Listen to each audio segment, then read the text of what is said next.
বলি আলহামদুলিল্লাহ। আরো জবান খুলে মহব্বতের সাথে বলি আলহামদুলিল্লাহ। সমস্ত প্রশংসা সেই মহান রব্বুল আলামিনের দরবারে, যিনি দয়া করে মায়া করে মাহে মুহররমুল হারামের আজকে পঞ্চম এবং সর্বশেষ জুমা। এই মুহররম মাসটি বিশেষ কারণে বরকতপূর্ণ, কারণ এই মাসে আমরা 5টি জুমার নামাজ পেয়েছি বলি আলহামদুলিল্লাহ। এবং এই বছর হিজরি সাল শুরু হয়েছে জুমার দিন দিয়ে। মুহররমের 1 তারিখ ছিল জুমার দিন বলি আলহামদুলিল্লাহ। আল্লাহ রাব্বুল আলামিন মুহররমুল হারামে আমাদেরকে তার ঘরে আসার বসার তৌফিক এনায়েত করেছেন। হায়াতের মধ্যে এতটুকু বরকত দিয়েছেন যে আজকের জুমার নামাজের জন্য আজানের পরপর প্রস্তুতি নিয়ে মসজিদে এসে আল্লাহর সান্নিধ্যে, রবের সান্নিধ্যে আসার বসার তৌফিক দিয়ে রব্বুল আলামিন আমাকে, আপনাকে, আমাদের সকলকে দান করলেন। তার আলিশান দরবারে আরো একবার জবান খুলে শুকরিয়া আদায় করে বলি আলহামদুলিল্লাহ।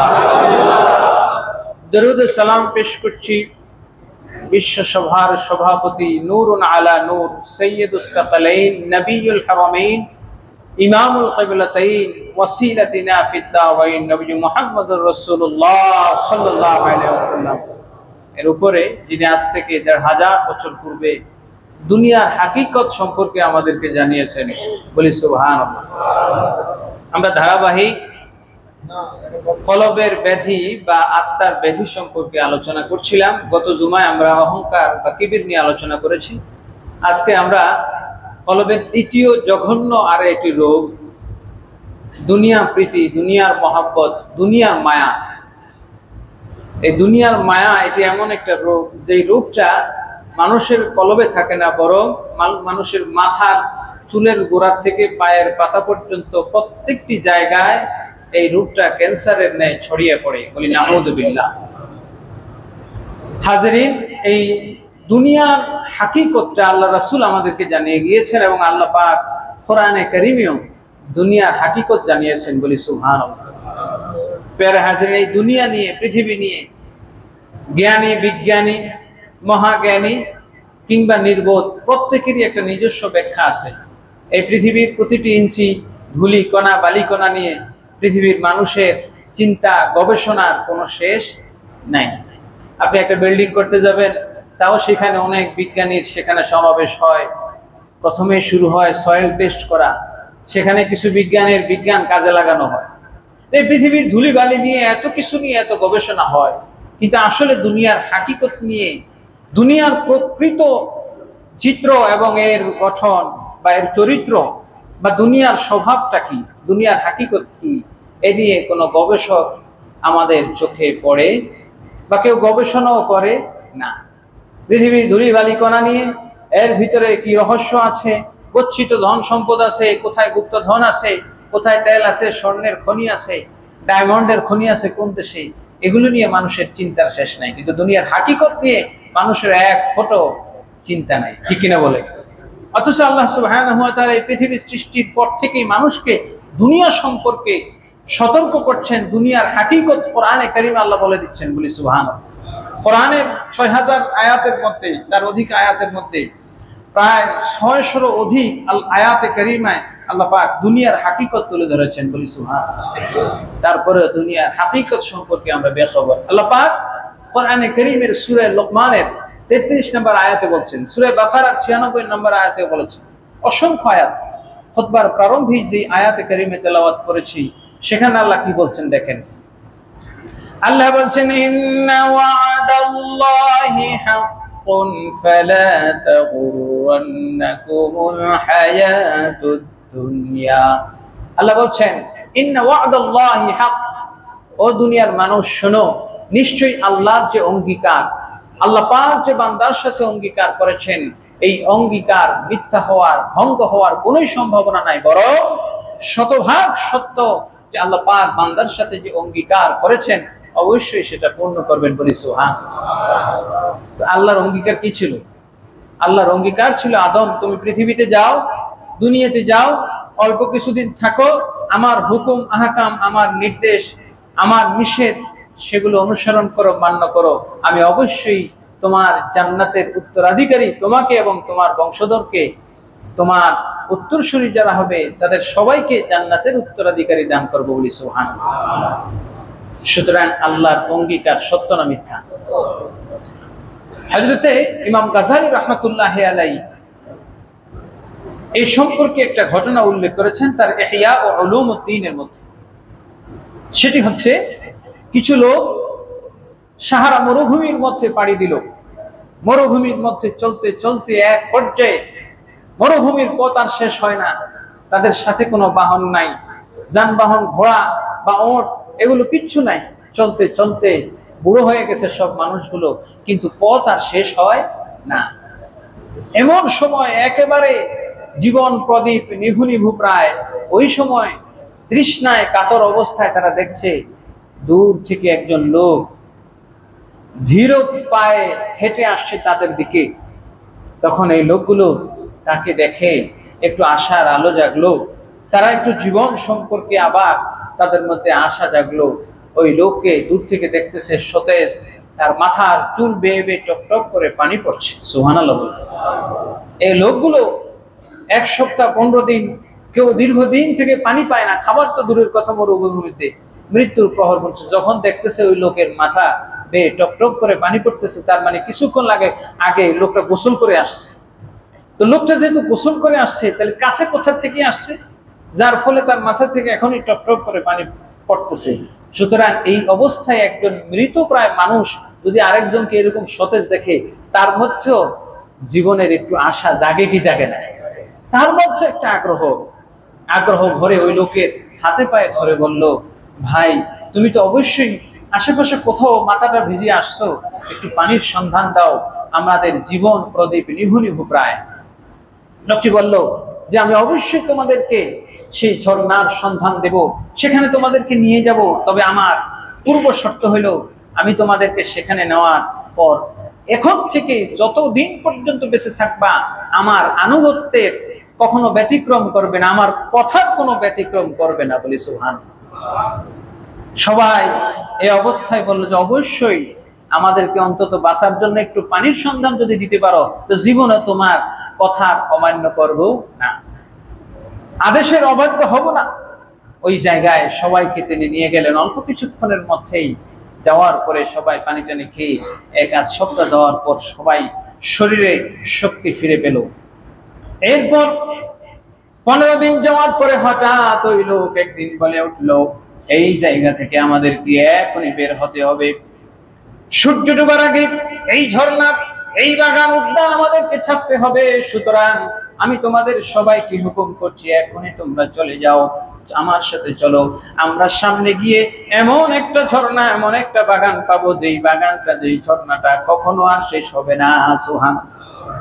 তখন তাদের মধ্যে কিছু লোক উঠে বলল, না না না, যেই কষ্ট জীবনে করছি আর এই বাগান, এই ঝর্ণা ছেড়ে কোথাও যাব না। কিছু লোক বলল যে না, উনি সাথে আমাদের প্রতিজ্ঞা ছিল, অঙ্গীকার ছিল যে তার আদেশের অমান্য করব না, নির্দেশের অবাধ্য হব না। তিনি আবারও তাদের সবাইকে সেই পূর্বের কৃত অঙ্গীকারের কথা স্মরণ করিয়ে দিলেন, কিন্তু কেউ স্মরণ রাখলো, কেউ রাখলো না, কেউ মানলো, কেউ মানলো না। তো যারা মানছে তাদেরকে নিয়ে তিনি চলে গেলেন। কিন্তু রাতের অন্ধকারে তাদের উপরে এমন ঝড় আসলো, সবগুলো মানুষ ধ্বংস হয়ে ওই জায়গায় পড়ে রইল। যেই মানুষগুলো এটা ছেড়ে চলে গিয়েছে, ওই ব্যক্তির কথা মেনেছে, তার আদেশ নিষেধ শুনেছে, ওই লোকগুলি রক্ষা পেয়েছে বলি সুবহানাল্লাহ। এবং গাযালী রাহমাতুল্লাহ আলাইহি বলছেন যে পৃথিবীটার উদাহরণ হলো প্রথম ঘাটির মতো, প্রথম ঝর্ণা বাগানের মতো। এই জায়গায় আমাদের থাকার জায়গা না, বরং আমাদের ফাইনাল যে ডেস্টিনেশন, আমাদের মূল লক্ষ্য উদ্দেশ্য যেটা, সেই জায়গাটাই হলো আমাদের মূল কাঙ্ক্ষিত লক্ষ্য, সেটাই হলো আমাদের জান্নাত বলি সুবহানাল্লাহ। এইটা হলো অস্থায়ী জায়গা, দুনিয়ার হাকিকত এটা, পৃথিবীর হাকিকত এটা। এই পৃথিবীটা স্থায়ী কিছু নয়। এই জগতের যা কিছু দেখছি আল্লাহ পাক তার হাবিবের মাধ্যমে জানিয়েছেন, আদ-দুনিয়া মালউনাতুন মালউনুন ওয়া মা ফিহা। এই পৃথিবীর প্রত্যেকটি বস্তু, প্রত্যেকটি জিনিস অভিশপ্ত। কথা বলেন কি? অভিশপ্ত। ধুলিবালি যা কিছু দেখেন সব কিছু অভিশপ্ত। তবে ইল্লা যিকরু ওয়ায-যাকিরুন, নবী বলেছেন মুসলিম শরীফের হাদিস। তবে যারা আল্লাহকে স্মরণ করে, মৃত্যুর কথা স্মরণ করে এবং যা দেখলে আল্লাহর কথা স্মরণ হয়, এই জিনিসগুলো ছাড়া বাকি সবকিছু অভিশপ্ত। বলি নাউজুবিল্লাহ। তাহলে যা কিছু দেখতেছেন আপনি, গাড়ি বাড়ি যত কিছুই দেখেন না কেন, সব কিছুই আল্লাহ রাসূলের ভাষায় মালউন। মালউন শব্দটি আসছে লাআনাতুন থেকে, অভিশপ্ত। হাজরিন, তো এই পৃথিবীর হাকিকতটা কি? আমার আল্লাহ সুবহানাহু ওয়া তাআলা বলছেন, ওয়ালা ইয়াগুররান্নাকুম বিল্লাহিল গরুর। শোনো, ফালা তাগুররান্নাকুমুল হায়াতুদ দুনিয়া। এই পৃথিবীর জীবন তোমাদেরকে যেন ধোঁকায় না ফেলে। এই পৃথিবীর জীবনের প্রতি আমাদের আশা আকাঙ্ক্ষা কেমন? রাসূল যে জিনিসটা অপছন্দ করতেন, সাহাবায়ে কেরাম যে জিনিসটা অপছন্দ করতেন, আমাদের কাছে সেটা সব পছন্দ। আল্লাহর হাবিব সাল্লাল্লাহু আলাইহি ওয়াসাল্লামের জামানায় সাহাবায়ে কেরাম দুনিয়াকে এমন ভাবে অপছন্দ করতেন। হযরতে আবু উবাইদা ইবনুল জাররাহ রাদিয়াল্লাহু তাআলা আনহুকে আল্লাহর হাবিব সাল্লাল্লাহু আলাইহি ওয়াসাল্লাম ইয়ামানে প্রেরণ করলেন যাকাতের সম্পদ আহরণের জন্য, যাকাত কালেক্ট করার জন্য।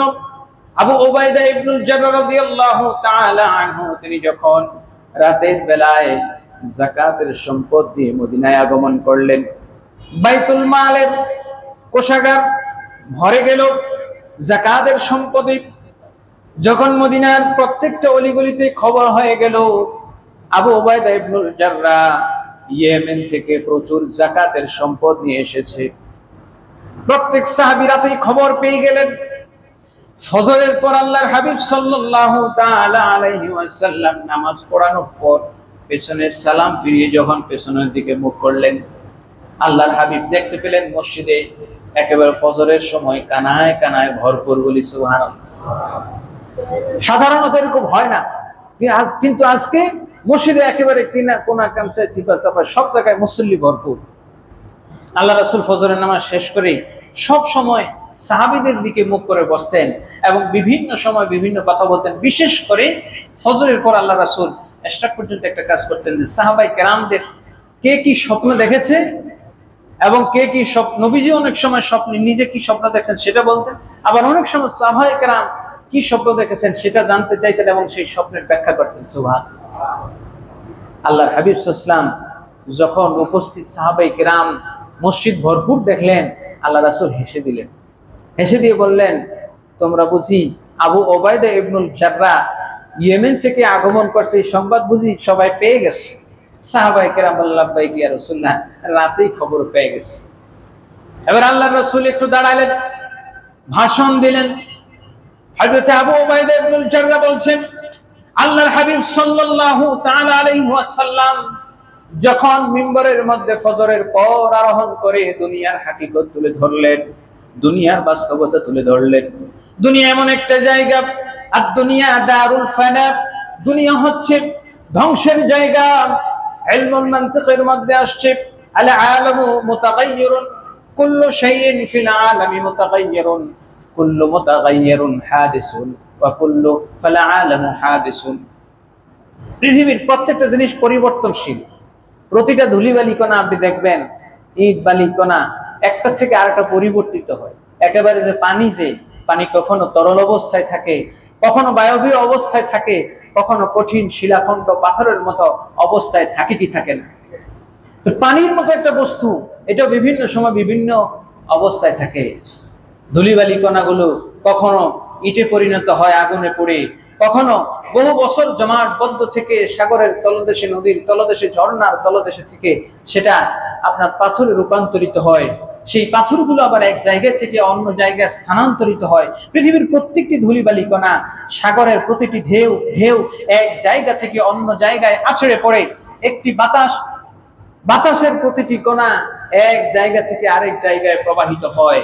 পৃথিবীর এই যে স্থানান্তর, পরিবর্তন, রূপান্তর, এটি প্রমাণ করে পৃথিবীর প্রতিটি বস্তুই রূপান্তরশীল, পরিবর্তনশীল, আর পরিবর্তনশীল প্রতিটি বস্তুই হলো ধ্বংসশীল। ঠিক কিনা বলেন? আল্লাহ সুবহানাহু ওয়া তাআলা প্রিয় হাবিব সাল্লাল্লাহু আলাইহি ওয়াসাল্লাম যখন পৃথিবীর রূপ তুলে ধরলেন যে পৃথিবীটা থাকার জায়গা নয়, এই পৃথিবীতে আমার পূর্বে 1,23,999 জন আম্বিয়ায়ে কেরাম, নবী আদম সফিউল্লাহ থেকে নবী ঈসা রূহুল্লাহ পর্যন্ত পৃথিবীতে যারাই আগমন করেছেন তারা সবাই পৃথিবী ছেড়ে চলে গিয়েছেন। আমি নবীও থাকবো না, সুতরাং এই পৃথিবী থাকার জায়গা না। নবীজি যখন এভাবে পৃথিবীর দুনিয়ার হাকিকত বর্ণনা করলেন, আবু ওবায়দা ইবনুল জাররাহ বলছেন, আমি যত সম্পদ নিয়ে আসলাম আমি দেখলাম এরপরে নবীজি যখন বন্টন করতে লাগলেন, দেওয়ার জন্য, গ্রহণ করার জন্য যখন দিতে লাগলেন, একজন সাহাবীও হাত তুলতেছেন না, বরং নবীজি ডেকে ডেকে নেও নেও বলে দিতে লাগলেন। সুবহানাল্লাহ। সাহাবায়ে কেরামদের মধ্যে দুনিয়ার প্রতি এত ঘৃণা জেগেছে, আবু ওবায়দা ইবনুল জাররাহ রাদিয়াল্লাহু তাআলা আনহুকে ওমর রাদিয়াল্লাহু তাআলা আনহু মিশরের আমির বানিয়ে দিলেন, প্রাইম মিনিস্টার বানাইলেন। প্রেসিডেন্ট বানানোর পর ওমর রাদিয়াল্লাহু তাআলা আনহু তাকে ডাকলেন, আবু ওবায়দা একটু আসো, তুমি মিশরে গিয়ে কি অবস্থায় গিয়েছো আর কি অবস্থায় সেখানে ছিলে, আমি একটু তোমার সম্পদ, তোমার অবস্থান খোঁজখবর নিতে চাই। হাজরিন, হযরত ওমর রাদিয়াল্লাহু তাআলা আনহু আবু ওবায়দা ইবনুল জাররাহকে ডাকলেন। সঙ্গে সঙ্গে খবর পেয়ে হযরতে আবু ওবায়দা ইবনুল জাররাহ রাদিয়াল্লাহু তাআলা আনহু তিনি ঘোড়ায় আরোহণ করলেন, উটে আরোহণ করলেন। সফর করতে করতে হাতের মধ্যে একটা হাড্ডি, যেই 3 বছর পূর্বে যেই হাড্ডিটা তিনি নিয়ে গেছেন, ওই হাড্ডিটা, যেই লাঠিটা তার হাতের মধ্যে ছিল, যেই ছড়িটা, ওই ছড়িটাই। হযরত ওমর চিন্তা করলেন, এই দীর্ঘ সময় হয়তোবা আঙুল ফুলে কলা গাছ হয়ে গিয়েছে, 3 বছর মসনদ, 3 বছর ক্ষমতা, এটা অনেক বড় কিছু। সুতরাং আমি একটু গোপনে দেখবো যে আবু ওবায়দার চেহারা কেমন হয়ে গিয়েছে, তার রূপ লাবণ্য কেমন বেড়েছে, তার সম্পদ কেমন বেড়েছে, কি আনে। তো ওমর রাদিয়াল্লাহু তাআলা আনহু পাহাড়ের ঢালুতে লুকিয়ে খেজুর গাছের আড়ালে তিনি দেখতে লাগলেন যে আবু ওবায়দা ইবনুল জাররাহ যেভাবে গেছে, যে হাড্ডি হাতে ছিল, যে ছড়ি হাতে ছিল, সেভাবেই আসছে। সুবহানাল্লাহ। এই ছিল আবু ওবায়দা ইবনুল জাররাহ। তারা পৃথিবী থেকে, দুনিয়াটাকে এমন ভাবে ঘৃণা করতেন, তারা যে জিনিসটাকে ঘৃণা করতেন আমরা সেটাকে পছন্দ করি। কিভাবে? এই আবু ওবায়দা ইবনুল জাররাহ রাদিয়াল্লাহু তাআলা আনহু, তাকে এক লোক কষ্ট দিল। কি দিল? কষ্ট দিছে, দুঃখ দিল।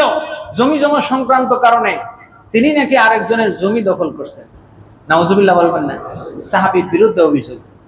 হযরত আবু ওবায়দা ইবনুল জাররাহ রাদিয়াল্লাহু তাআলা আনহু তার বিরুদ্ধে যখন ওই লোকটা অভিযোগ করলো যে তিনি আরেকজনের জায়গা দখল করেছেন, আবু ওবায়দা ইবনুল জাররাহ রাদিয়াল্লাহু তাআলা আনহু আল্লাহর নবীর সাহাবী 3টা বদদুয়া করলেন। কয়টা? 3টা বদদুয়া করলেন। প্রথম বদদুয়াটা করলেন, আয় আল্লাহ তুলুহু আমরুহু, আল্লাহ তার হায়াতটাকে দীর্ঘ করে দেন, জীবনটাকে দীর্ঘ করে দেন। আচ্ছা, জীবন দীর্ঘ হোক আমরা কে না চাই? সবাই চায়। বদদুয়া করতেছেন, কিন্তু কি করতেছেন? বদদুয়া করতেছেন, কিন্তু বদদুয়ার মধ্যে তিনি বলছেন যে আল্লাহ আপনি তার হায়াতটাকে দীর্ঘ করে দেন। 1 নম্বর বদদুয়া। 2 নম্বর বদদুয়া, রব্বুল আলামিন আপনি তার জীবনে কোনো রোগ শোক ব্যাধি তাকে দিবেন না, যতদিন বেঁচে থাকবে ততদিন যেন তার কোনো রোগ না হয়। কি না হয়? রোগ না হয়। 2 নম্বর অভিশাপ। 3 নম্বর অভিশাপ হলো আল্লাহ তারে এত বেশি সম্পদ দিবেন যে সম্পদ সে নিজেও কামনা করে না, নিজে চায় না, এমন ভাবে টাকা পয়সা তার আসবে যে নিজে হিসাব করতেই পারবে না, 3 পুরুষ খায় শেষ করতে পারবে না, এত সম্পদ তারা দিবে। এই 3টা অভিশাপ দিয়েছেন আবু ওবায়দা ইবনুল জাররাহ। সুবহানাল্লাহ বলবেন না? এগুলো কি অভিশাপ? আর এই জিনিসগুলো আমরা চাই। তো এখন এই অভিশাপটা কেন দিলেন? কারণ এই 3টা জিনিস যার থাকবে তার দুনিয়া হবে কিন্তু আখিরাত বরবাদ না। এই 3টা জিনিস যার থাকবে দুনিয়া পাবে ঠিকই, কিন্তু আখিরাত সে পাবে না। এই দুনিয়ার জিনিস তারা অভিশাপ মানুষকে এভাবে দিতেন। হাজরিন, সাহাবায়ে কেরাম রিদওয়ানুল্লাহি তাআলা আলাইহিম আজমাইন দুনিয়াকে এমন ভাবে ঘৃণা করতেন। ওমর রাদিয়াল্লাহু তাআলা আনহু তার খেলাফত আমলে উম্মুল মুমিনিন রাদিয়াল্লাহু তাআলা আনহুমকে যথেষ্ট শ্রদ্ধা করতেন। নবীজির বিবিগণ যারা ছিলেন তাদেরকে তিনি খুব রেসপেক্ট করতেন। একবার ওমর রাদিয়াল্লাহু তাআলা আনহু কি করলেন, তার বাইতুল মাল থেকে উম্মুল মুমিনিনদের খরচ আছে, নবীজির বিবিদের বিভিন্ন খরচপাতি সংসার চালানোর জন্য, আল্লাহ রাসূল থাকতে তো তাদের এক্সট্রা সম্মান ছিল, আয় ছিল। তো ওমর রাদিয়াল্লাহু তাআলা আনহু কি করলেন, হযরত যায়েনব বিনতে জাহাশ রাদিয়াল্লাহু তাআলা আনহাকে 1 লক্ষ দিরহাম, কত লক্ষ? 1 লক্ষ দিরহাম দিলেন। হযরত যায়েনব বিনতে জাহাশ এই 1,00,000 দিরহাম পেয়ে তিনি কি হলেন? তিনি কেঁদে দিলেন, নাখোশ হলেন। আমাদের কাউকে যদি কেউ 1,00,000 দিরহাম দেয়, যত বড় পীর বুজুর্গ ওলিয়া উলিয়া হন না কেন, তারা কিন্তু আসলে প্রকৃতি আমরা খুশি হব, ঠিক কিনা বলেন? এটাই স্বাভাবিক। দুনিয়ার প্রতি যেহেতু আমাদের সবার একটু আধটু কম হোক বেশি হোক লোভ টান মায়া মহব্বত আমাদের সবার দিলের মধ্যে আছে নাকি নেই? যত কথাই বলেন না কেন সবার মধ্যে আছে। কিন্তু এই রোগটা বেশি হোক কম হোক, জ্বরের ভাইরাস, চিকনগুনিয়ার ভাইরাস, ডেঙ্গুর ভাইরাস সবার মধ্যে আছে কম বেশি। যদি যখন মশায় কামড় দিবে আর কারোটা ধরা পড়ে বেশি, কারোটা কম। হাজরিন, যায়েনব বিনতে জাহাশ রাদিয়াল্লাহু তাআলা আনহা 1,00,000 দিরহাম পেয়ে তিনি কেঁদে দিলেন, আফসোস করতে লাগলেন যে ওমর কি চায়? ওমর কি আমাকে জাহান্নামী বানাইতে চায়? ওমরের উদ্দেশ্য তো অবশ্যই ভালো ছিল, কিন্তু সাহাবায়ে কেরাম দুনিয়াকে তারা কিভাবে ঘৃণা করতেন, দুনিয়ার ধন সম্পদ, দুনিয়ার সমস্ত কিছুকে তারা এভাবে অ্যাভয়েড করতেন, অবজ্ঞা করতেন। রাসূল বলেছেন, যেহেতু আর দুনিয়া কুল্লুহা জিফাতুন ওয়া তালিবুহা কিলাব, এই পৃথিবীর সমুদয় সম্পদ যদি একত্রিত করা হয়, এই সমুদয় সম্পদগুলো হচ্ছে আল্লাহর নিকট, ঈমানদারদের নিকট একটি মৃত প্রাণীর ন্যায়। কিসের ন্যায়? মৃত প্রাণীর ন্যায়। সাহাবায়ে কেরামকে নবীজি দুনিয়ার হাকিকত এইভাবে হাতে ধরে ধরে শিখিয়েছেন। পের হাজরিন, দুনিয়ার ধন সম্পদ, ইট বালি সিমেন্ট নিয়ে, বিমান নিয়ে, বিল্ডিং নিয়ে, মাটি নিয়ে, স্বর্ণের খনি নিয়ে, একেবারে তেলের খনি, গ্যাসের খনি নিয়ে আমরা রিসার্চ গবেষণা করি, দুনিয়ার হাকিকত নিয়ে আমাদের একটু ফিকির নেই। হাজরিন, আল্লাহ রাসূল সাহাবায়ে কেরাম, আবু হুরায়রা রাদিয়াল্লাহু তাআলা আনহু বলছেন, ও আমার সাহাবারা, তোমরা কি দুনিয়ার হাকিকত দেখতে চাও? তো চলো আমার সাথে। মদিনার শহরের নিকটেই ছিল ময়লার স্তূপ, যেখানে সবাই ময়লা ফেলত। ডাস্টবিনের ওইখানে গিয়ে একটা পচা দুর্গন্ধযুক্ত একটা ময়লা পচা, যার মধ্যে পোকায় ধরে গেছে, পোকা কিলবিল করছে, এমন একটা ছাগলের বা এমন একটা ভেড়ার মৃত দেহ দেখিয়ে আল্লাহ রাসূল বললেন, এটাই হলো দুনিয়া। আচ্ছা বলো তো, এই জিনিসটা মালিক এটাকে ফেলে দিয়েছে, এটাকে ফ্রিজে ভরে রাখে নাই, ফ্রিজ তো তখন ছিল না, সংরক্ষণ করে নাই, কারণ এটা মরে গেছে, এটা খাওয়া যাবে না, এটা ব্যবহার করা যাবে না, এটা একেবারেই পচা দুর্গন্ধযুক্ত জিনিস, এটার ব্যবহার উপযুক্ততা নাই, এটা ব্যবহার উপযোগী নয়, যখন তখন এটা ফেলে দিয়েছে। ঠিক তদ্রূপ দুনিয়া আল্লাহর কাছে 2 পয়সার মূল্য নাই। এই জন্য আল্লাহ পাক এটা ফেলে দিয়েছেন, এবং মুমিনরা এটার দিকে চায় না, বরং এই মৃত জন্তুটা এটার দিকে তাকায় কে, এটার জন্য কামড়াকামড়ি করে কারা, আল্লাহ রাসূল সেটাও বলে দিয়েছেন। আর দুনিয়া জিফাতুন ওয়া তালিবুহা কিলাব, দুনিয়া সমস্ত সম্পদগুলো হচ্ছে এই মরা প্রাণীটির মতো, আর এটাকে চায় কুকুর, এবং এটার জন্য মারামারি করে যারা, তারা কুকুর। সুতরাং যারা দুনিয়ার জন্য হাঙ্গামা দাঙ্গা সৃষ্টি করে, একে অপরের রক্ত খুনাখুনি হানাহানি করে, এই মানুষগুলোর উদাহরণ রাসূল কুকুরের সাথে তুলনা করেছেন। আর দুনিয়া জিফাতুন ওয়া তালিবুহা কিলাব, কিলাব মানে কুকুর। হাজরিন, হযরত যায়েনব বিনতে জাহাশ রাদিয়াল্লাহু তাআলা আনহা এই সমুদয় সম্পদগুলো তিনি একদিনে সন্ধ্যার আগে দান করে দিলেন।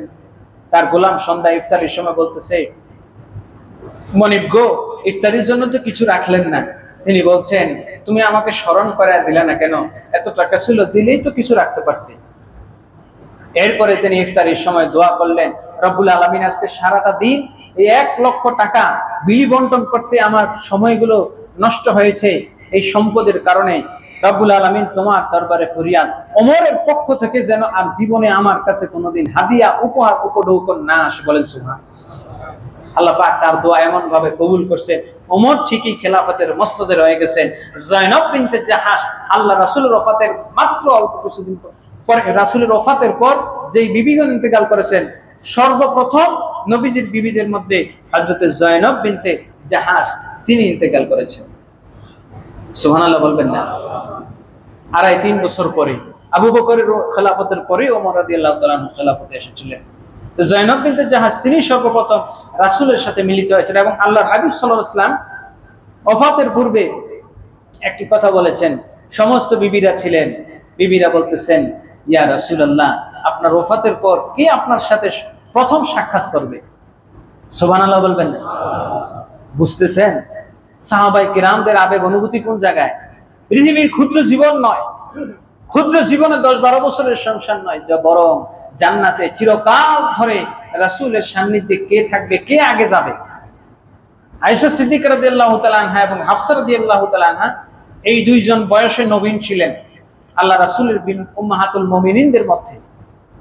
তো রাসূল সাল্লাল্লাহু আলাইহি ওয়াসাল্লাম বলছেন যে আমার ওফাতের পর, ইন্তেকালের পর আমার সাথে সর্বপ্রথম আমার বিবিদের মধ্যে তারাই সেই আমার সাথে সর্বপ্রথম সাক্ষাৎ করবে যার হাত লম্বা। সুবহানাল্লাহ বলবেন না? বুঝে নিন রাসূলের হাদিস, হাত লম্বা। এই যে অনেকে বলে যে হাদিস থেকে সরাসরি আপনি মাসআলা ইস্তেমবাদ করবেন, হাদিস থেকে আমল করবেন না। রাসূল বলছেন যে আমার সাথে সর্বপ্রথম আমার ওফাতের পর বিবিদের মধ্যে তার সাক্ষাৎ হবে যার হাত কি লম্বা। এখন হযরতে মা আয়েশা, হযরতে মা হাফসা রাদিয়াল্লাহু তাআলা আনহুমা দুইজন কাঠি আইনা হাত মাপতেছেন। হাত মাপতে মাপতে এখন দেখতেছেন একজনের হাত বড়, একজনের হাত বড়।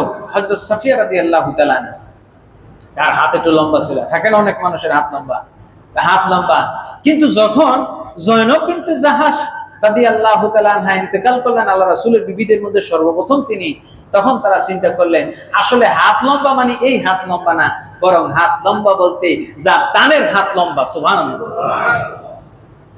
আর আমরা তো বলি যে হাত লম্বা ওই ব্যক্তির বেশি, হ্যাঁ, আমরা ওই ব্যক্তিকে বেশি সম্মান করি যার হাত লম্বা, যার ক্ষমতার হাত লম্বা, ঠিক কিনা বলেন? ওই ব্যক্তি আমাদের কাছে প্রিয়। হাজরিন, সাহাবায়ে কিরাম রিদওয়ানুল্লাহি তাআলা আলাইহিম আজমাইন এভাবে দুনিয়াকে ঘৃণা করতেন।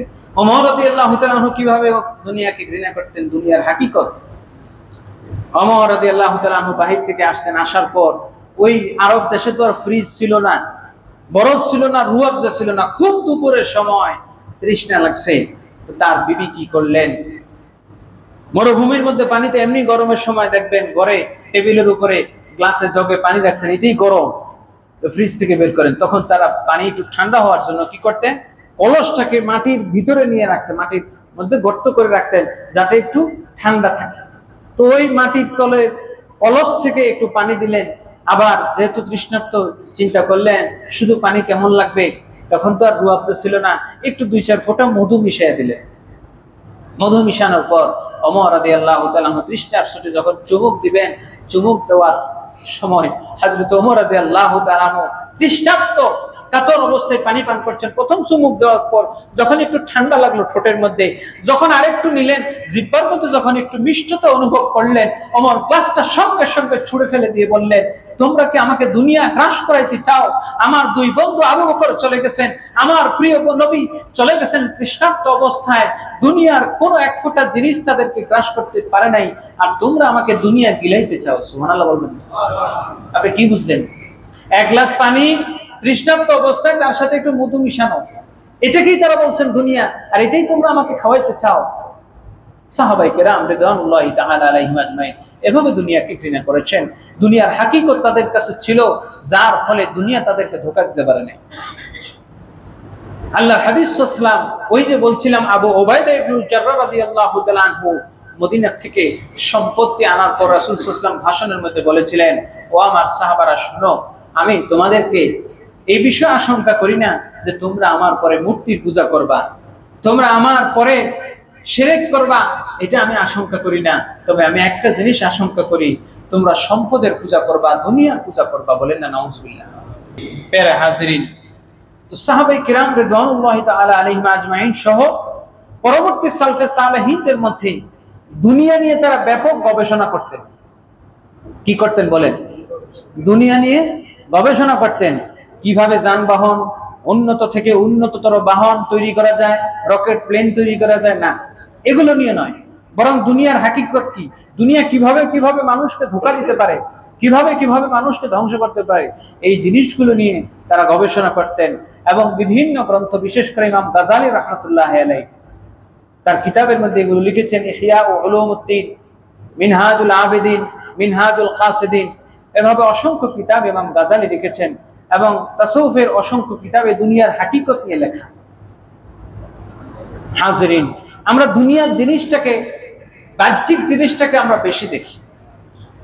আপনার ঘরে ঘরে 2টা বাচ্চা আছে, 2টা বাচ্চার জন্য আপনি গাড়ি কিনছেন, একটা ছোট্ট প্লাস্টিকের গাড়ি কিনছেন, এটা ঠেলা দিলে চলে, আরেকটা কিনছেন রিমোট কন্ট্রোল, ওইটার দাম 3000 টাকা, প্লাস্টিকের যেটা এটা 200-300 টাকা।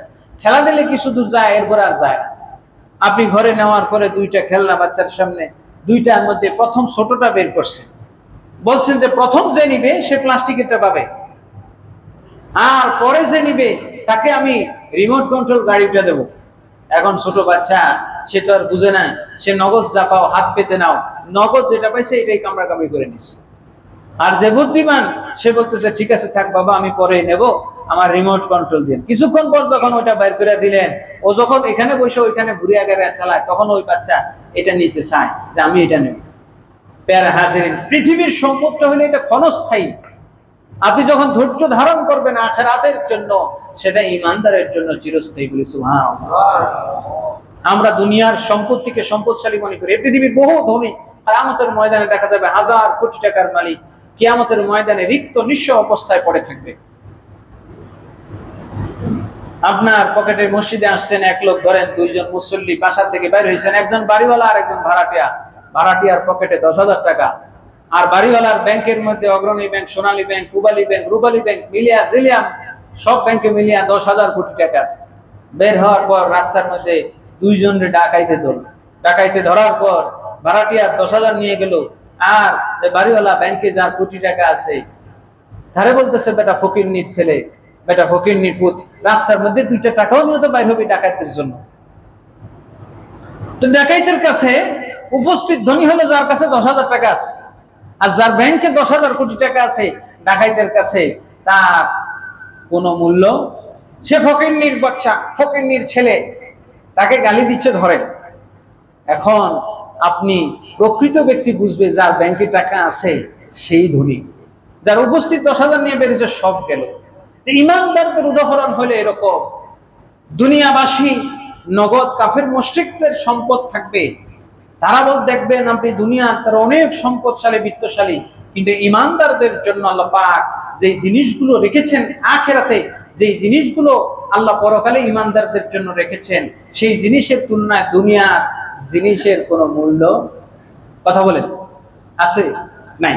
আল্লাহ রাব্বুল আলামিন এই জন্য বলছেন দুনিয়ার আগ্রহ, দুনিয়ার জিনিস, দুনিয়ার কোন বস্তু তোমাদের জন্য চিরস্থায়ী নয়। এই জন্য আল্লাহ কোরআনের মধ্যে সূরা বাকারার 96 নম্বর আয়াতে বলছেন ওয়ালা তাজিদান্নাহুম আহরাসান নাসি আলা হায়াতিন ওয়া মিনাল্লাযীনা আশরাকু, পৃথিবীর জীবনের প্রতি ওই মানুষগুলোর বেশি আগ্রহ থাকবে, বেশি দিন তারা বাঁচতে চাইবে যারা শিরক করে, যারা মুশরিক, যারা ইহুদি, যারা নাসারা, যারা কাফের। ইয়াওয়াদু আহাদুহুম লাউ ইউআম্মারু আলফা সানাতিন, তারা এক একজন আশা করবে যারা পৃথিবীতে তারা যেন 1000 বছর হায়াত পায়। আলফা সানা 1000 বছর, এই পৃথিবীতে দীর্ঘ হায়াত কামনা করা। এই আয়াতের মধ্যে আল্লাহ বলে দিয়েছেন ইয়াওয়াদু আহাদুহুম লাউ ইউআম্মারু আলফা সানা, তারা এক একজন 1000 বছর হায়াত কামনা করবে। এই 1000 বছর বা দীর্ঘ হায়াত কামনা করা এটা মুশরিকদের স্বভাব। কাদের স্বভাব? কথা বলেন, কাদের স্বভাব? মুশরিকদের স্বভাব। কারণ ঈমানদার পৃথিবীতে বেশি দিন থাকতে চাইবে না, ঈমানদার চাইবে তাড়াতাড়ি রবের কাছে চলে যাবে। এক সাহাবী এসে রাসূল সাল্লাল্লাহু আলাইহি ওয়াসাল্লামকে বললেন, ইয়া রাসূলুল্লাহ, সবার কাছেই তো মৃত্যু, সাহাবায়ে কিরামদের কাছে মৃত্যুটা খুব প্রিয় ছিল, এবং কেউ যদি রোগাক্রান্ত হইতেন, বুঝে নিন, কেউ যদি রোগাক্রান্ত হইতেন অর্থাৎ কলবের ব্যাধিতে আক্রান্ত হইতেন সেটা বুঝতেন, এই জন্য রাসূলের কাছে আসতেন চিকিৎসার জন্য। আমরা তো বুঝিও না যে আমাদের কলবের মধ্যে রোগ আছে, অহংকার আছে, গীবত আছে, কিনা আছে, রিয়া আছে, কিবির আছে, ফখর আছে, এই জিনিসগুলো তো আমরা বুঝিও না, চিকিৎসাও করি না, মনে করি সব সুস্থ। একসময় হঠাৎ ক্যান্সার, ডায়াবেটিস সব একসাথে ধরা পড়ে, ঠুস করে মারা পড়ে। সাহাবায়ে কেরাম তিনি বুঝলেন যে কেন আমার কাছে মৃত্যুটা ভালো লাগছে না, দৌড়ে নবীজির কাছে গেলেন, ইয়া রাসূলুল্লাহ, ইয়া হাবিবাল্লাহ, কেন জানি আমার কাছে মৃত্যুটা ভালো লাগছে না, আমার একটু চিকিৎসা করেন। মৃত্যুটা তো সবার কাছে প্রিয় হওয়ার কথা, কারণ রাসূল আপনি বলেছেন আল মাউতু তুহফাতুল মুমিন, মওত হচ্ছে মুমিনের জন্য, ঈমানদারদের জন্য একটা তোহফা। সুবহানাল্লাহ। কিন্তু একটা উপলক্ষ হইতে হবে তো, তা আমার কাছে মওতটা ভালো লাগছে না। আল্লাহ রাসূল বললেন, আচ্ছা তোমার কাছে কি টাকা পয়সা, ধন সম্পদ কিছু আছে? বললেন, ইয়া রাসূল অল্প কিছু আছে। আল্লাহ রাসূল বললেন, হ্যাঁ, এটাই হচ্ছে মৃত্যু ভালো না লাগার কারণ, এটাই হচ্ছে এই রোগের কারণ। সুতরাং এটার সমাধান হলো, এটার দেওয়া হচ্ছে তুমি তোমার সম্পদগুলো পরকালের জন্য পাঠিয়ে দাও। আখিরাতের জন্য দান সদকা করে দাও, সুতরাং তোমার সম্পদ যেদিকে যাবে মনও সেই দিকে যাওয়ার জন্য উদ্গ্রীব থাকবে। সুবহানাল্লাহ। আমরা তো খরচ করতে চাই না। রাসূল বলেছেন ইয়াকুলু, আল্লাহ নিজেই বলেছেন ইয়াকুলুল আবদু মালি ওয়া মালি, আমার বান্দা বলে যে এটা আমার মাল, এটা আমার মাল। রাসূল বলেছেন মালুকা মা আফনাইতা ওয়া মা আকালতা, তুমি যেটা খেয়েছো এবং তুমি যেটা পরিধান করেছো, যেটা দান করেছো, এই তিনটা ছাড়া তোমার আর কিচ্ছু নাই, আর সব তোমার সন্তানদের। রাসূল সাল্লাল্লাহু আলাইহি ওয়াসাল্লামের সাহাবায়ে কিরাম রিদওয়ানুল্লাহি তাআলা আলাইহিম আজমাইন বিভিন্ন ভাবে উদাহরণ দিয়েছেন। আল্লামা জালালউদ্দিন রুমি রাহমাতুল্লাহি আলাইহি তার মাসনবীর মধ্যে তিনি উল্লেখ করেছেন, শামসুদ্দিন তাবরিজির রওয়ায়াত দিয়ে একটা গল্পের আকারে তিনি তুলে ধরেছেন যে একজন যুবরাজ, তার বিয়ের আয়োজন হলো আরেক দেশের রাজকন্যার সাথে, বিশাল ধুমধামের সাথে বিয়ের আয়োজন চলছে। বিয়ের আয়োজনের এক পর্যায়ে ওই যুবরাজ সে তার সঙ্গী সাথীদেরকে নিয়ে মদ গাঞ্জা এগুলোর আয়োজন করলো। কি বলেন, বিয়ে শাদীর মধ্যে এরকম একটু আনন্দ টুকটাক হয় কি হয় না, বহু কিছু হয়ে যায়। এখন এক বিয়ের সুন্নত আদায় করতে কত ফরজ যে ছুটে যায় এটার কিন্তু খবর নাই। অভিভাবক মনে করতেছে যে বিয়ের সুন্নতটা খুব ভালোভাবে আদায় করতেছি, কত নামাজ কাজা হয়ে যায়, কত পর্দার বেখবর হয়ে যায়, এগুলো দেখতে গিয়ে হাজরিন। তো এই যুবরাজ যাওয়ার পূর্বে, বিয়েতে যাবে তার আগের দিন একটু সবাই মিলে বলল একটু লাল পানি খেয়ে নাও। লাল পানি খেয়ে এমন অবস্থা হইলো সব টালমাটাল হয়ে পড়ে রইল। এবার রওনা করছে, কনে উঠায় আনবে। পথিমধ্যে রাত্রে লাল পানির পরিমাণ একটু বেশি পড়ে গেল। পথিমধ্যে সব ঘোর আস্তাবল সব ফেলে হঠাৎ সবাই এক এক রকম দেখতেছে। চোখে দিনের বেলাও তারা দেখে যে হাঁটা বার কালে খাম্বা গাছপালা যা আছে তার সাথে হাঁটে দৌড়ায়, লাল পানির প্রভাব। এবার যুবরাজ দেখতেছে হঠাৎ করে একটা শ্মশানের মধ্যে আলো জ্বলতেছে আর সাদা কাপড় দিয়ে কি যেন মোড়ায় রাখছে। আর ওই জায়গায় যাওয়ার পর গিয়ে যখন দেখলো যে একটা মৃত মহিলার লাশ রেখে রাখা হয়েছে, রাত্রে বেলায় তারা পরিবারের লোকজন আসছে, এটারে দাফন কাফন করবে, সময় পায় না, ফালায় রেখে গেছে যে সকালবেলা দাফন করবে। তখন ওই মাতাল যুবরাজ, যার মধ্যে লাল পানির প্রভাবটা এমন হয়ে গেল, সে তার হুঁশ জ্ঞান নাই, এটার সাথেই পড়ে রইল। সারা রাত সেখানে রাত্রি যাপন করার পর যখন নেশার ভোর কাটলো, উঠে দেখেছে মরা লাশের সাথে পড়ে রয়েছে। এই দিক দিয়ে সারা রাত ভর, ওই দিক দিয়ে রাজকন্যা তার অপেক্ষা করতে করতে লোক লস্কর পাঠাইলো। রাতের বেলায় রাজকন্যার কাছে খবর পৌঁছে গেল যে রাজপুত্র যুবরাজ রাত্রি বেলায় লাল পানি খেয়ে ওই জায়গায় মাতাল অবস্থায় পড়ে রয়েছে। সকালবেলায় যতই নেশার ঘোর কাটুক, যতই ঘুম ভাঙুক, আর ওই রাজরানীর কাছে সে যাইতে পারবে? কথা বলেন, পারবে না। ঠিক দুনিয়ার মোহ, দুনিয়ার মায়া, এরূপ দুনিয়ার মায়া যাকে এমন গ্রাস করবে, তাকে ধ্বংস করে ছাড়বে। আখিরাতের সেই চিরস্থায়ী সুখ, আখিরাতের চিরস্থায়ী শান্তি, আখিরাতের চিরস্থায়ী নিয়ামত সে এমন ভাবে হাতছাড়া হবে যখন তার ঘুম ভাঙবে, দুনিয়ার মোহ নেশা যখন কেটে যাবে, আর সেটা ধরার কোনো সুযোগ থাকবে না। এই জন্য হাজরিন, দুনিয়ার মোহ, দুনিয়ার লোভ লালসা, দুনিয়ার মোহ মায়া, এটি এমন ব্যাধি একজন মানুষকে দুনিয়া হাতছাড়া করে, আখিরাত হাতছাড়া করে। রাসূল সাল্লাল্লাহু আলাইহি ওয়াসাল্লাম বলছিলাম যে সাহাবায়ে কিরামদেরকে নিয়ে স্বপ্নের ব্যাখ্যা করতেন। এক সাহাবী ফজরের পর বলতেছেন, অল্প সময় শেষ করি, ইয়া রাসূলুল্লাহ স্বপ্নে দেখছি, দুইটা স্বপ্ন, দুইজন বলছেন। একজন বলতেছে দেখতেছি একটা হরিণ ধরার জন্য কিছু শিকারী খা নিয়ে হরিণের পেছনে যায়, কিন্তু আরেকটা বাঘ খপ করে হরিণটাকে তো ধরে না, যেই শিকার করতে যায় তারই খপ করে ধরে। আল্লাহ রাসূল বললেন ওই হরিণটা হলো দুনিয়া, আর দুনিয়া যারা আকাঙ্ক্ষা করে তারা হলো শিকারীর মতো, আর ওই বাঘটা যে আক্রমণ করে এটা হলো আজরাইল। আরেকজন সাহাবী স্বপ্নে দেখে বলতেছেন, ইয়া রাসূলুল্লাহ জঘন্য একটা স্বপ্ন দেখছি। কি দেখছো? ইয়া রাসূলুল্লাহ বাঘ আমাকে তাড়া করছে। করতে করতে করতে হয়রান পেরেশান, সামনে একটা গুহা দেখলাম, গুহার মধ্যে লাফ দিয়ে পড়লাম, কিন্তু নিচে তাকায় দেখতেছি পড়তে গিয়ে আয় হায়, গুহার নিচে এরকম বিশাল অজগর হাঁ করে আসছে। খপ করে গাছের একটা শিকড় ছিল, ওটা ধরে রইলাম। রইতে রইতে তাকায় দেখতেছি বাঘটা মাথার উপর এসে গেছে। আমার একটু তন্ময় চলে আসলো। আবার দেখতেছি যে উপরে মৌমাছির বাসা, গাছের উপরে ডালের মধ্যে, সেখান থেকে ফোটায় ফোটায় মধু পড়তেছে। আমার মনের মধ্যে একটু আগ্রহ জাগলো।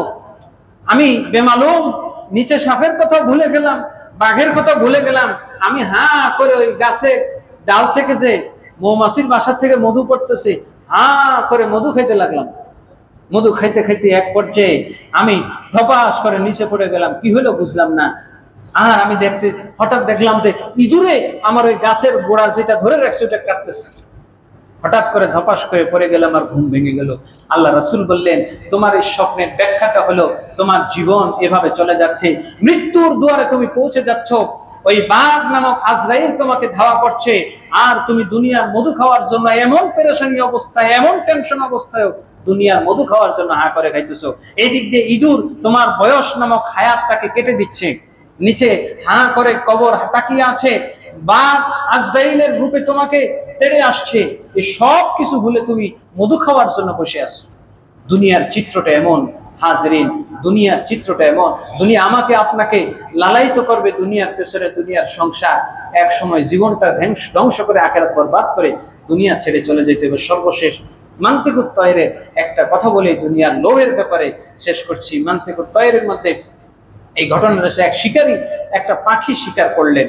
পাখি শিকার করার পর ছোট্ট একটা পাখি, এবার পাখিটা বলছে আমাকে নিয়ে কি করবা? বলছে তোমাকে জবাই করে ভুনা করে খাবো। পাখি বলছে যে আমাকে ভুনা করে খাইলে তো লাভ নাই, আমার শরীরে বেশি বুঝতো নাই, তবে আমাকে যদি ছেড়ে দাও তোমাকে এমন তিনটা কথা বলবো, আমাকে খাওয়ার চাইতেও তোমার এই তিনটা কথা অনেক কাজে লাগবে। সুবহানাল্লাহ। ওই লোক বলল ঠিক আছে ছাড়বো, তার আগে আমার হাতে থাকতে একটা কথা বলে যাও তিনটার মধ্যে। বলতেছে সেই কথাটা হলো তোমার হাত থেকে যেটা ছুটে যাবে এটা নিয়ে কখনো আফসোস করো না। ছেড়ে দিল, বলতো সুন্দর কথা বলছো, ছেড়ে দিল। যাওয়ার পরে ডালে বসে আরেকটা কথা বলল, বলতেছে যে যেই জিনিসটা অসম্ভব এই জিনিসটা কখনো তুমি বিশ্বাস করবা না, যেটা অসম্ভব এটা বিশ্বাস করবা না। শত গলাকে এটা বললো ভালো কথা বলছো। 3 নম্বর কথা, এবার পাহাড়ের ডালে উঠে বলতেছে 3 নম্বর কথা হলো বোকা, আমাকে যদি নিয়ে যাওয়ার পর আমাকে যদি জবাই করতা তাহলে আমার পেটের মধ্যে 3 কেজি স্বর্ণ পাইতা। কয় কেজি? 3 কেজি। এখন লোকটা আঙ্গুল কামড়াতে ইস কি করলাম আফসোস করতেছে। এবার পাখিটা হেসে বলতেছে বোকা, তোমার যে আগে 2টা কথা বললাম কি শুনলা, কি শিখলা, কি বুঝলাম? আগে বলছি যেটা হাতছাড়া হয়ে গেছে তুমি আফসোস করবে না। 3 কেজি স্বর্ণ যদি হাতছাড়া হয় আফসোসের কিছু নাই। 2 নম্বর বলছে যেটা অসম্ভব এটাও বিশ্বাস করবে না। আর আমি আমার শরীরে বসতে আমার পুরো শরীরের ওজন হবে না 200 গ্রাম, তাই আমার পেটের মধ্যে 3 কেজি স্বর্ণ থাকে কেমনে? অসম্ভব বিশ্বাস করলা কেমনে? পৃথিবীর মানুষ, পৃথিবীটা এভাবে মানুষকে ধোঁকা দেয়। আপনি বিশ্বাস করতেছেন পৃথিবীটা অস্থায়ী, তারপরেও পৃথিবী বলতেছে এত বছর বাঁচবা, এত বছর এফডিআর করবা, এত বছর বিল্ডিং হবে, এত কিছু ব্যাখ্যা দিবে। হাজরিন, পৃথিবী যেন আমাদেরকে ধোঁকা না দিতে পারে। রাসূল তার সাহাবায়ে কেরাম তাবেঈন বারবার পৃথিবীর হাকিকতটা আমাদের মাঝে তুলে ধরেছেন। আল্লাহ পাক এই দুনিয়ার ধোঁকা থেকে আমাদের সবাইকে হেফাজত করুন, পরকালের জন্য পাথে অর্জন করার তৌফিক দান করুন। আমিন। ওয়া আখির দাওয়ানা আলহামদুলিল্লাহি রাব্বিল আলামিন।